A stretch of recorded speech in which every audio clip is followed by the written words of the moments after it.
What's up, YouTube? How you doing today? Okay, that's so cringe. Ladies and gentlemen, boys and girls. Okay, no, what am I doing? Something else. Yo, what's up? It's your boy, Lee. Yeah, it's because cool, and we're gonna like and subscribe. Okay, stop. Hey, what's up? 3 hours later. Hello there. Welcome to this video. I hope you like it. Yes, nailed it.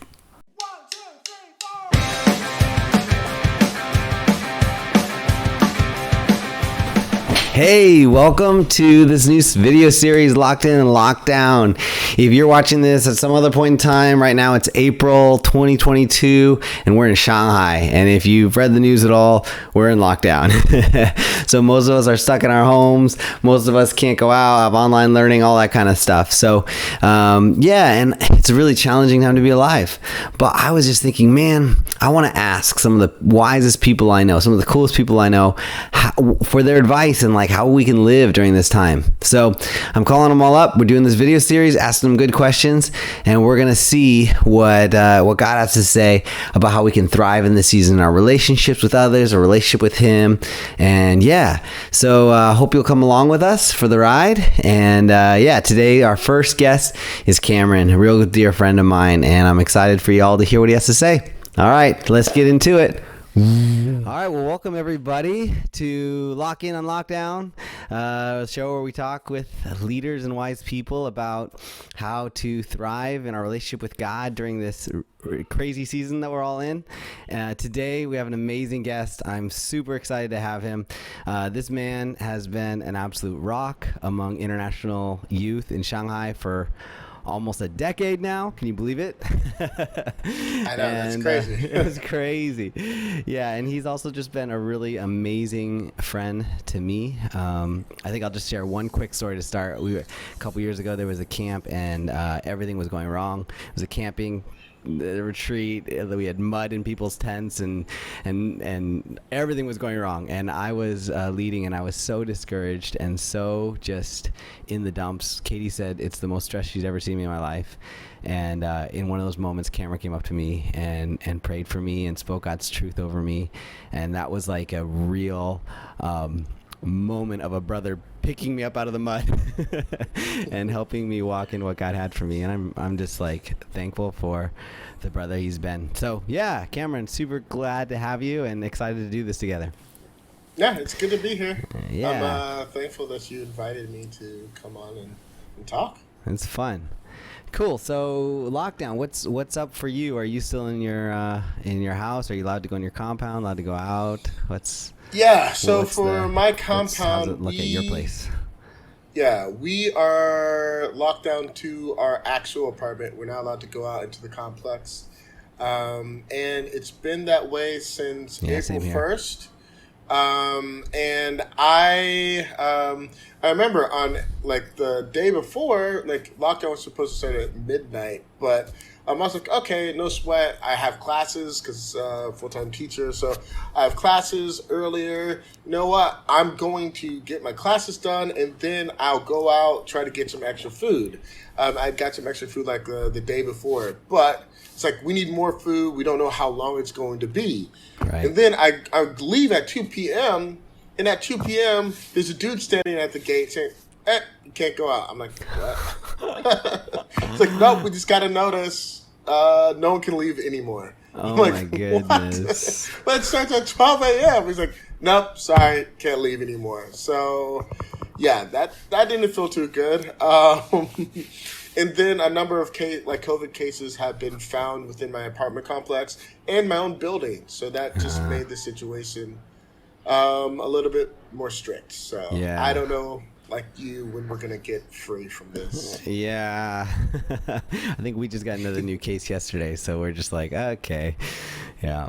But so yeah, with that, like kind of the continued pushing back, like, oh, maybe it'll be in 7 days, maybe it's 14 days. Oh, now it's another 14 days. What's been the most challenging part of all of this for you and your family? I'd say before really this week, we were running out of resources like water. Like there was a week period where it's basically like I don't know how much water we're gonna have for ever. Oh my god! Yeah, it's scary. like we had 3 large water canisters, and then like we'd use them all. So I started rationing water. So I was like, okay, my son Isaiah, he can drink some water, and then I'll just drink milk because we had milk, and the government had given us milk, but then the milk was running out. So I was like, oh my goodness, like what are we going to do? Like I'm only like at that point I was like, okay, I was drinking like 1-2 cartons of milk, like little cartons of milk a day. It's like, okay, that will be my water. Eat some oranges because we still had some of those in fruit. It's like, okay, let's Try not see to sweat too how long much. we can stretch this water out. But like, yeah, so that was a tough part of lockdown, just running out of those resources, stuff like toilet paper, paper towels, and then like regular food, and it really made me think of like all the waste that we used to have, because I was like, hey, we don't know how well, like when our next food supply is going to come in. So like I found myself saying to Isaiah and then to myself, like, okay, we can't waste, right? So like I was eating every single scrap, even if I didn't like it. So it's like, and it's like, so I was just like, okay, no more cups of water just laying around the house, because he used to like just. So, because now he's able to go to the water dispenser and get the water by himself. He could just go get a cup, get some water, put it anywhere in the house, and we're like, okay, none of that anymore. It's crazy. So, that was pretty tough. I remember just like having the realization, this is the first time in my life I've ever worried about food. Like I've just been so blessed. Like I know there's a ton of people in the world who have this experience all the time, right? But I've just been so blessed. I've never thought about I might not have food or I might not have water or something like that. And so it just is like, it kicks into another level, another experience. Yeah. Just right. Yeah. So and it was during. So it's in a time period where there's so much uncertainty, and it's like we didn't know what's going on, had to adjust to working from home. So yeah, it definitely was challenging. Yeah. So like in your relationship with God and how you kind of cope with that and how you process that, how are you kind of working through some of the fears? I mean, obviously being afraid of not having water or food, that's a pretty guttural fear. That's like a pretty real worry and fear, especially when you're a father and you're caring for your son and a husband and you're caring for your wife. So like, how did you work through that and particularly in your relationship with God, and what are some of like God's promises from his word that you're hanging on to in this time? How, just kind of speak into how you process all that. Yeah. So during this time period, I like every night I read the Bible to my son Isaiah. So there was during this time we just so happened to start reading about Elijah. So it's really from these passages that I really just kept coming back to, and then just the whole process of like we're lacking food and me having to explain to Isaiah what was going on, and then as I'm explaining to him, like constantly each day what's going on, me encouraging myself. So, so I'm coming from 1 Kings chapter 17, verses 1 through 7, and then again verses 8 through 16. So basically, the first part was 1 through 7, where Elijah, like, he predicts, okay, there's going to be a drought. He says there's going to be no rain, and then that leads to a drought. And then during that time period of the drought, you have God sending ravens, these birds, to feed Elijah. So feeding him bread and meat, and then he continues to drink water from a nearby brook that for where he was staying. And then like when all of that runs out, then God has him go to stay with a widow and her son. And then how God really well, when he goes there and he's like, hey, feed me some bread, give me some food, if you could be so kind to do that. And then the widow's like, hey, you know what? We have nothing left.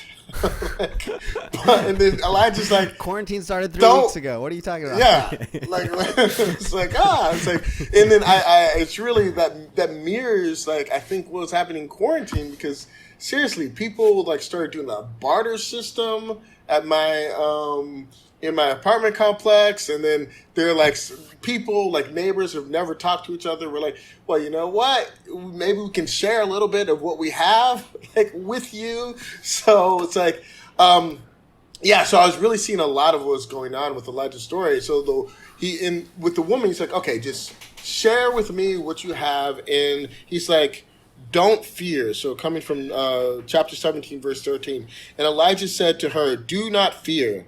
Go and do as you have said. But first make me a little cake of it and bring it to me, and afterward make something for yourself and your son. And then verse 14, for thus says the Lord of God, the God of Israel, the jar of flour shall not be spent, and the jug of oil shall not be empty until the day that the Lord sends rain upon the earth. So, and God kept his promise there. And I remember like explaining to Isaiah that, you know what, just the same way that God fed fed Elijah through the birds and fed this widow. See, he's going to feed us. He's going to provide for us the water and enough food to eat. We just have to pray and have faith in God. Just do not fear. I remember explaining that to him, and explaining that, reminding myself of that, and just remembering how all these places throughout the Bible where God just provides for us all of our basic needs. So, and I remember just praying about, like, okay, God, you bless us to have enough food, enough water. So we do now have water. We have been able to purchase water, and in our apartment complex, like, more the group buy initiatives have popped up. So we've started to get like refill of our basic necessities. But yeah, I was really, especially as this process was going on, I was encouraging myself through passages like this to just don't fear. Remember what God has done in the past. Remember that God can feed you through these miraculous ways. Like, I remember Isaiah telling me, like, why are these birds, like, asking me questions? He always asks me questions when we're reading through the Bible. He's like, why are these birds doing this? Why is God just this? Like, well, that's just the way that God planned. It just trying to explain it, like, God does miraculous things. Like, there are things that God can do that can blow, like, defy your expectations, so to help you out. So I think, that really encouraged me to keep me going, because we don't know how long this is going to go. Right. It could go on for, like, indefinitely. Hopefully it ends end of May, June sometime, but it could go on to July. And we just have to know that God will keep providing for us, even if it's as strange as he needs to send a raven with some bread and some meat to give us what he needs. Exactly. He can do that. Exactly. He's not going to leave us in need. So. Yeah, and I mean, it's interesting just having kids. I totally relate to that, like telling them, hey, God's going to provide for us. And I think before, whenever I always said that to my kid, it was kind of like this fact out in the distance, you know, that was like, oh yeah, of course God will. I have faith. I believe the Bible. Yeah, da, da, da. And then it became very real. It was like, God's going to provide food for us on Tuesday. You know, it was like very real. And when I said it to like my daughters, they're like, oh, okay, yeah, God will. And on the inside, I'm like, oh, okay, I need to somehow like access the kind of faith that they have right now. You know, like that childlike faith that Jesus talks about. I was like, oh, that's so cool. I just tell them, they just hear God's word and they just believe it. And I need to just believe it in the same way too. I had in this whole season, in the first week, I of course all the same fears and stuff, and it was in a series we were doing in SOAR, and the passage was Matthew 5 or 5:6, so Matthew 6, I think. It's about like, don't worry about what you're gonna eat or drink. Look at the birds of the air. God provides what they need. Every day the birds have what they need. God will also provide for you. You're more important than the birds to him. So I've been thinking on it and trying to believe it, and then all this hit. And I woke up one morning, and I just woke up stressed. I mean, I'm sure you've probably had this experience too. You just wake up thinking about water and food and life.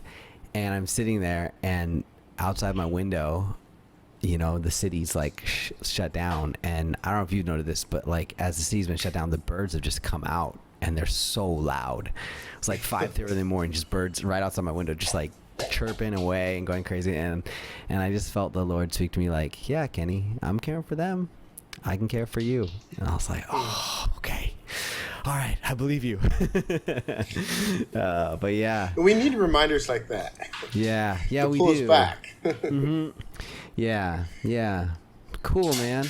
Well, thanks so much for sharing this wisdom. I hope it encourages lots of people. It's already encouraging me today. And just remembering the way that God provided for Elijah. And I think even like you said, sometimes we look at the situation and we think, there's no way God could do it in this situation. I remember just my girls pray quite often. I pray that lockdown would end today. And I was like, there's no way it could end today. It could end maybe a week from now or in 14 days, but it can't end today. And just realizing, well, it could. Like, God can do anything. Like, he can do anything he wants to. And that's kind of could. Yeah. I mean, birds could show up with a steak on my window, right? Because that's basically what happened for Elijah. And so, what you're saying there is just so huge. And thanks for that kind of faith-building word. All right. I do pray it in soon. Like, for me, lockdown started at 2 p.m. randomly. Yeah. So I hope it ends randomly. Me 2 p.m. tomorrow, right? Yeah, me too. No, 2 p.m. today. 2:30 right now. Well, it's already after 2 p.m., so that's why I said 2 p.m. tomorrow. Oh, man. All right, well, thank you so much, Cameron. I really, really appreciate this. Well, thank you for having me. God bless to everyone.